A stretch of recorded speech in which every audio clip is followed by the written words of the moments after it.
नमस्कार, दिन भर की बड़ी खबरों में आपका स्वागत है। मैं हूं आपके साथ अंशिता।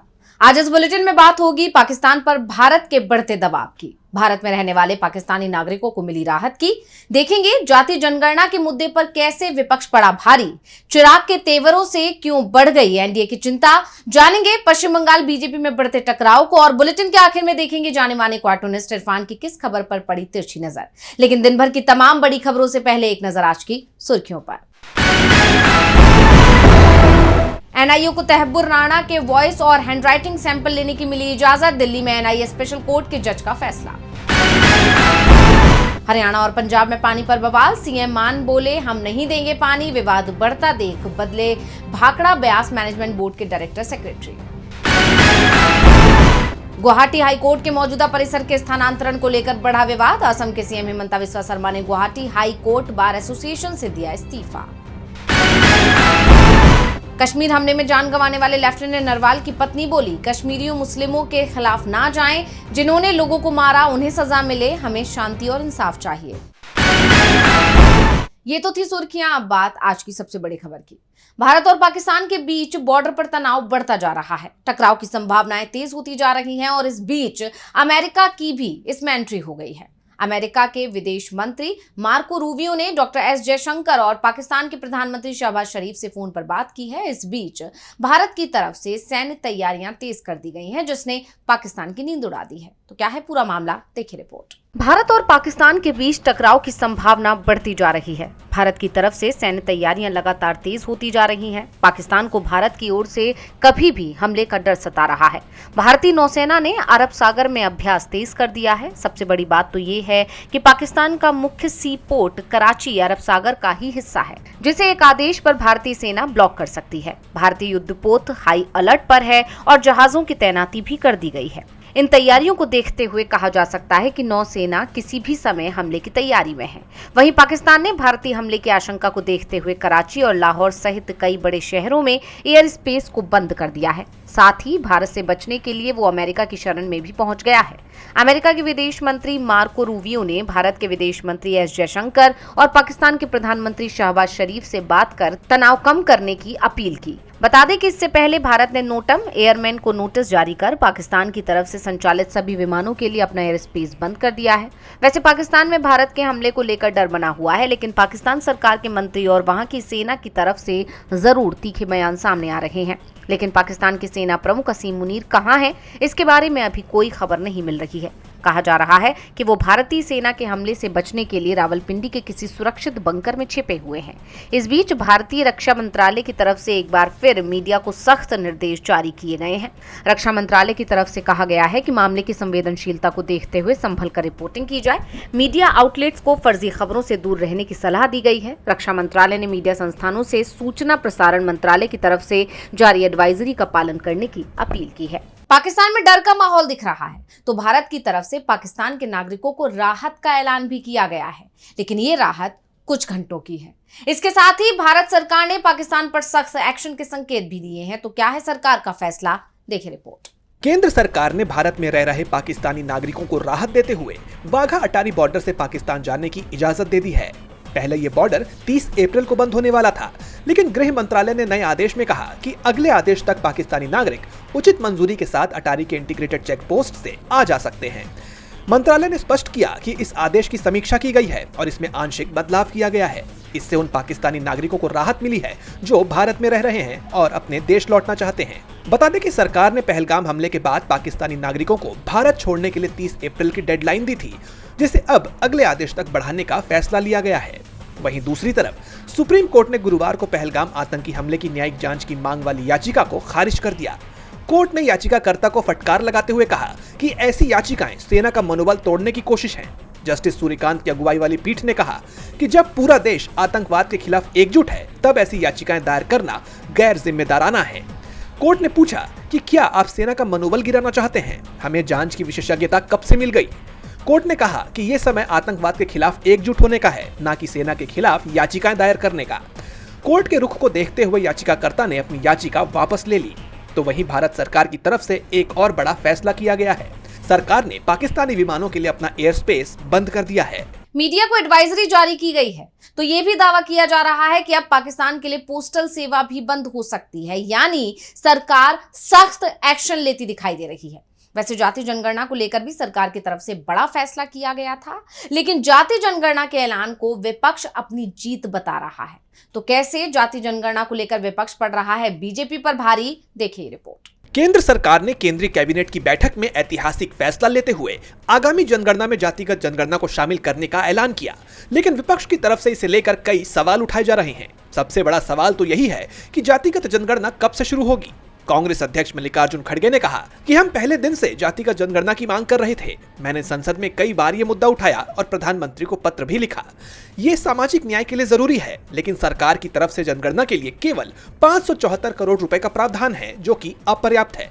सरकार जल्द पारदर्शी प्रक्रिया और पर्याप्त फंड सुनिश्चित करे। वहीं तेलंगाना के कांग्रेस कार्यकर्ताओं ने जातिगत जनगणना को राहुल गांधी की जीत करार देते हुए उनकी और राज्य के सीएम रेवंत रेड्डी की तस्वीर को दूध से नहलाया। वहीं आरजेडी ने भी इसे अपनी जीत करार दिया है। आरजेडी नेता तेजस्वी यादव ने कहा कि सरकार ने हमारी मांग मान ली।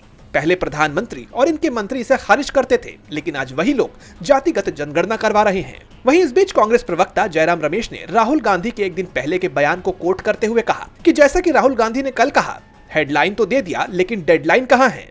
हमारे प्रधानमंत्री बिना डेडलाइन के हेडलाइन देने में माहिर हैं। 2025-26 में गृह मंत्रालय में जनगणना आयुक्त कार्यालय, जिसे जातिगत जनगणना कराने की जिम्मेदारी दी गई है, उसे 25-26 के बजट में 575 करोड़ रुपए आवंटित किए गए थे। लेकिन 24 दिसंबर 2019 को पीएम नरेंद्र मोदी की सरकार ने कहा कि राष्ट्रीय जनगणना के लिए 8,254 करोड़ रुपए की जरूरत है।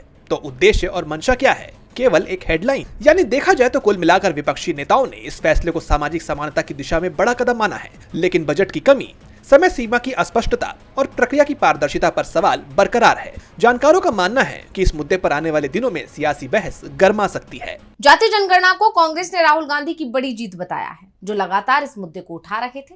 तो बीजेपी की परेशानी को उसके सहयोगी भी बढ़ाते दिखाई दे रहे हैं। एलजेपीआर के चीफ और केंद्रीय मंत्री चिराग पासवान ने एक बार फिर से साफ कर दिया है कि वो बिहार की सियासत में बड़ा रोल प्ले करने की तैयारी में है। तो क्या कहा है चिराग ने, देखिए रिपोर्ट। बिहार में विधानसभा चुनाव से पहले ही सीएम पद को लेकर एनडीए में तनातनी देखी जा रही है। मुख्यमंत्री नीतीश कुमार एक बार फिर सीएम पद पर अपना दावा ठोक रहे हैं, लेकिन मौजूदा हालात को देखते हुए कहा यह जा रहा है कि एलजेपीआर प्रमुख चिराग पासवान उनके लिए चुनौती बन सकते हैं। केंद्रीय मंत्री चिराग पासवान ने एक बार फिर बिहार की राजनीति में अपनी दिलचस्पी दिखाई है।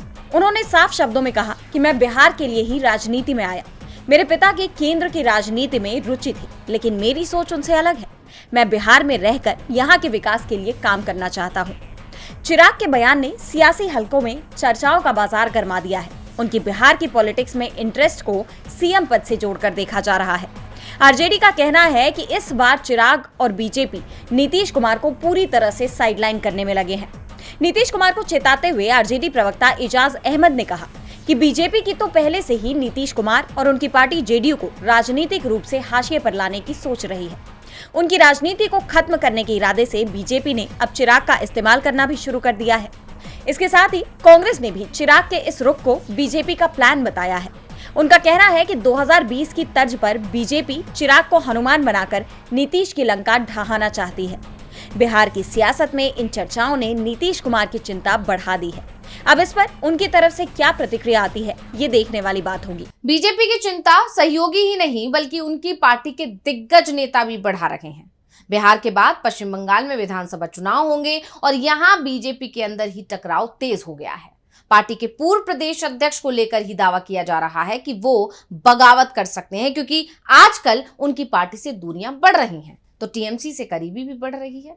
ऐसे में चुनाव से पहले पश्चिम बंगाल में बीजेपी को बड़ा झटका लग सकता है। पश्चिम बंगाल के विधानसभा चुनाव में करीब 1 साल का वक्त बचा है, लेकिन राज्य की सत्ताधारी पार्टी ने बीजेपी को झटका देने की तैयारी पहले से ही कर ली है। ऐसे कयास तब लगने लगे जब एक तस्वीर सामने आई। ये तस्वीर बेहद खास है और इस तस्वीर ने बीजेपी की चिंता बढ़ा दी है। दरअसल इस तस्वीर में मुख्यमंत्री ममता बनर्जी और बीजेपी के बड़े नेता और पश्चिम बंगाल के पूर्व अध्यक्ष दिलीप घोष एक साथ दिखाई दिए हैं। दरअसल ये दोनों दीघा कस्बे में जगन्नाथ धाम मंदिर के उद्घाटन कार्यक्रम में पहुंचे थे। दिलीप घोष अपनी पत्नी के साथ मंदिर के उद्घाटन कार्यक्रम में पहुंचे और खास बात ये थी कि इस कार्यक्रम का आयोजन सरकार की तरफ से किया गया था। ऐसे में जब दिलीप घोष कार्यक्रम में पहुंचे तो चर्चा ने जोर पकड़ लिया। वो कार्यक्रम में शरीक भी हुए और उन्होंने मुख्यमंत्री और टीएमसी की प्रमुख ममता बनर्जी से मुलाकात भी की। इस मुलाकात की तस्वीर अब सोशल मीडिया पर छाई हुई है और कई तरह के कयास लग रही हैं। गौर करने वाली बात यह है कि पश्चिम बंगाल सरकार ने राज्य बीजेपी के अध्यक्ष सुकांत मजूमदार और विधानसभा में विपक्ष के नेता शुभेंदु अधिकारी को भी कार्यक्रम में आमंत्रित किया था, लेकिन ये दोनों नेता कार्यक्रम में नहीं पहुंचे। यही नहीं, दिलीप घोष ने ममता बनर्जी से मुलाकात के बाद जो बयान दिया उसने सियासत को गरमा दिया है। उन्होंने कहा कि भगवान जिसे अच्छा समझते हैं वो भक्ति के लिए उनके हाथों को चुनते हैं। मुख्यमंत्री ने काम खूबसूरती से किया है, हमें इसकी एक झलक पाने का अवसर मिला। यही नहीं, दिलीप घोष ने टीएमसी सरकार के मंत्री अरूप बिस्वास को अपना दोस्त बताया। दिलीप घोष ने कहा कि एक सरकारी कार्यक्रम था और अरूप बिस्वास ने एक सरकारी प्रतिनिधि के रूप में उनका स्वागत किया। उन्होंने कहा कि अगर मुख्यमंत्री हमें बुलाएंगी तो हम निश्चित रूप से मिलेंगे। दिलीप घोष और टीएमसी के बीच नजदीकियां बढ़ रही हैं। ऐसे कयास तब और ज्यादा लगने लगे हैं जब दिलीप घोष ने शुभेंदु अधिकारी के द्वारा आयोजित कार्यक्रम में भाग नहीं लिया। साथ ही उन्होंने कहा कि उन्हें इस कार्यक्रम में बुलाया ही नहीं गया था। यानी साफ है कि दिलीप घोष अपनी पार्टी और उनके नेताओं से दूरी बना रही हैं, तो वहीं दूसरी तरफ टीएमसी से नजदीकी बढ़ा रही हैं। इसी को देखकर कहा जा रहा है कि बीजेपी को कहीं कोई बड़ा झटका तो नहीं लगने वाला है। बंगाल में बीजेपी को झटका लग सकता है। रामदेव को भी दिल्ली हाईकोर्ट बड़ा झटका दे रहा है। हाईकोर्ट ने साफ कर दिया है कि अब बहुत हो चुका। रामदेव के मन में जो आ रहा है वो ही कर रहे हैं, इसलिए हम उन्हें अवमानना का नोटिस जारी कर रहे हैं। तो आखिर क्यों रामदेव को कोर्ट की अवमानना का नोटिस हो रहा है जारी, देखिए रिपोर्ट। रामदेव अपने विवादित बयानों के चलते हमेशा सुर्खियों में रहते हैं। कई बार उन्हें कोर्ट से फटकार भी लग चुकी है, लेकिन बार बार वो विवादित बयान देकर नया विवाद खड़ा कर देते हैं। अब एक बार फिर जब रामदेव ने विवादित बयान दिया है, ऐसे में दिल्ली हाईकोर्ट ने उन्हें जमकर फटकार लगाई। अदालत ने कहा कि रामदेव किसी के वश में नहीं है, वो अपनी ही दुनिया में रहते हैं। इससे पहले भी कोर्ट ने हमदर्द के रूह अफजा के खिलाफ उनकी विवादास्पद शरबत जिहाद टिप्पणी को लेकर उन्हें प्रथम दृष्टया न्यायालय की अवमानना का दोषी पाया था। अदालत ने इससे पहले उन्हें भविष्य में हमदर्द के उत्पादों पर कोई भी बयान जारी नहीं करने या वीडियो साझा नहीं करने का आदेश दिया था। कोर्ट में सुनवाई के दौरान न्यायमूर्ति अमित बंसल को ये जानकारी दी गई कि अदालत के 22 अप्रैल के निर्देशों के बावजूद रामदेव ने आपत्तिजनक बयान देते हुए एक वीडियो शेयर किया है। इसके बाद न्यायमूर्ति बंसल ने कहा कि पिछले आदेश को देखते हुए रामदेव का हलफनामा और ये वीडियो अवमानना के दायरे में आता है, इसलिए कोर्ट की तरफ से अब अवमानना नोटिस जारी किया जाएगा। दिल्ली हाईकोर्ट ने कहा कि पिछले आदेश के मद्देनजर उनका हलफनामा और ये वीडियो देखने पर अवमानना के अंतर्गत आते हैं। मैं अब अवमानना नोटिस जारी करूंगा, हम उन्हें यहाँ बुला रहे हैं। इससे पहले दिल्ली हाईकोर्ट ने कहा था कि हमदर्द के रूह अफजा पर बाबा रामदेव की शरबत जिहाद संबंधी कथित टिप्पणी ने अंतरात्मा को झकझोर दिया है। इस पर रामदेव ने भरोसा दिया था कि वो इससे जुड़े ऑनलाइन कंटेंट को तुरंत हटा देंगे। न्यायमूर्ति अमित बंसल ने रामदेव के वकील से कहा था कि रामदेव से निर्देश ले, अन्यथा कड़ा आदेश दिया जाएगा।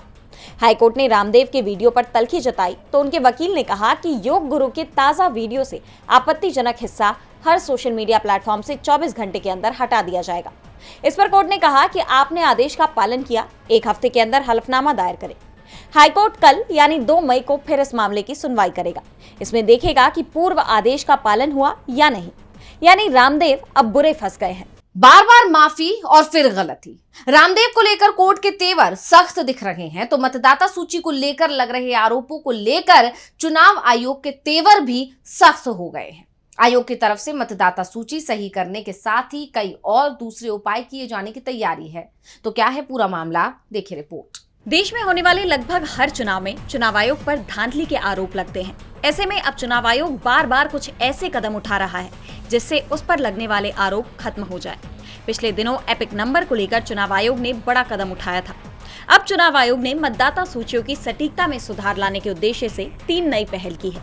चुनाव आयोग के ऑफिशियल प्रेस रिलीज के मुताबिक मतदाता सूची की सटीकता में सुधार और मतदाता संबंधी सेवाओं को बढ़ाने के उद्देश्य से 3 नई पहल की शुरुआत की गई है।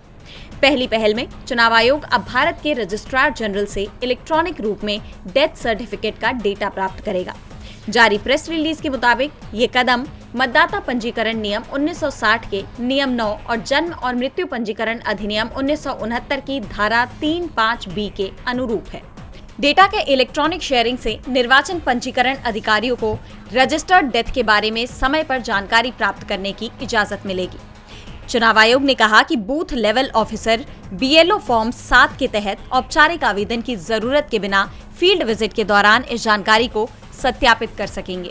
दूसरी पहल में सभी बीएलओ को मानक फोटो पहचान पत्र जारी करना शामिल है। इन अधिकारियों को जन प्रतिनिधित्व अधिनियम 1950 की धारा 13B(2) के तहत ERO द्वारा नियुक्त किया जाता है। फोटो पहचान पत्र से नागरिकों को मतदाता सत्यापन और पंजीकरण अभ्यास के दौरान बीएलओ को पहचानने में मदद मिलेगी, क्योंकि आयोग ने घर घर के दौरे के दौरान बीएलओ की स्पष्ट रूप से पहचान किए जाने के महत्व पर ध्यान दिया है। और तीसरा उपाय मतदाता सूचना पर्चियों यानी VIS को फिर से डिजाइन करने पर केंद्रित है, ताकि उनका इस्तेमाल करना आसान हो सके। मतदाता की क्रम संख्या और भाग संख्या अब बड़े फॉन्ट साइज में दिखाई देगी, जिससे मतदाताओं को अपने मतदान केंद्रों की पहचान करने और मतदाता सूची में नाम खोजने में मतदान अधिकारियों की सहायता करने में मदद मिलेगी। ये कदम चुनावी प्रक्रियाओं को सुव्यवस्थित करने तथा मतदाताओं और चुनाव अधिकारियों के बीच बातचीत को बेहतर बनाने के लिए चल रहे प्रयासों का हिस्सा है। ऐसे में अब देखना होगा कि चुनाव आयोग की तरफ से किए गए ये 3 उपाय कितने कारगर साबित होते हैं। क्या चुनाव आयोग की ये कोशिश आम जनता का भरोसा वापस पा लेगी? और बुलेटिन के आखिर में देखेंगे जाने माने कार्टूनिस्ट इरफान की किस खबर पर पड़ी तिरछी नजर।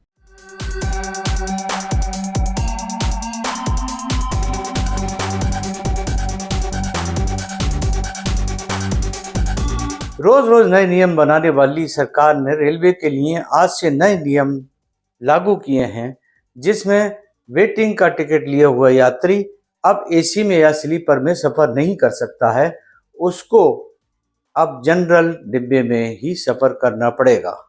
क्या अच्छा नहीं होता सरकार को? ऐसे में जनरल के 2-1 डिब्बे लगाए जाते हैं, उसी तरह से एक डिब्बा ऐसा भी लगाया जाता जिसमें इस तरह के लोग जिनका वेटिंग में टिकट कंफर्म नहीं हुआ है, वो बहुत ज़्यादा तादाद में भी होते हैं, उनको ऐसे डब्बा मुहैया कराया जाता। क्योंकि जनरल में सफ़र करने वाले जो लोग हैं उनसे तो ज़्यादा महंगा ही टिकट इस बंदे के पास होता है जो वेटिंग में सफ़र कर रहा हो।